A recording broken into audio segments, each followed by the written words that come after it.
আসসালামু আলাইকুম। বিগত কয়েকদিন যাবৎ জ্বরে ভুগছি। একেবারে বিছনা থেকে উঠতে পারছি না। শরীরে প্রচণ্ড পরিমাণে যন্ত্রণা, মাথা ব্যথা, খাওয়া-দাওয়া ঠিকমতো করতে পারছি না।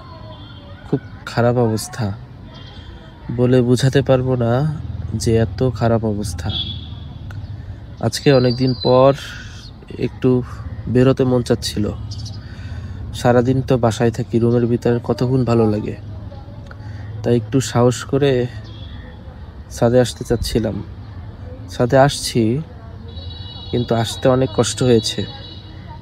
আসার পরে হাত পা কাঁপতেছে।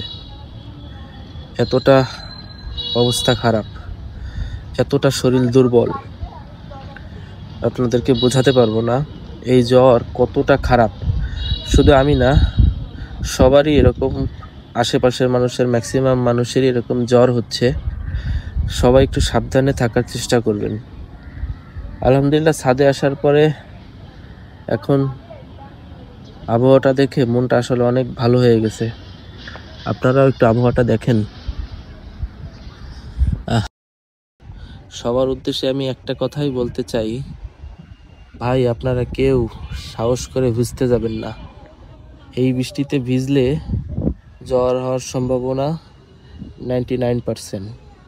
তাই সবাইকে সেফ থাকার জন্য অনুরোধ করছি। আসসালামু আলাইকুম।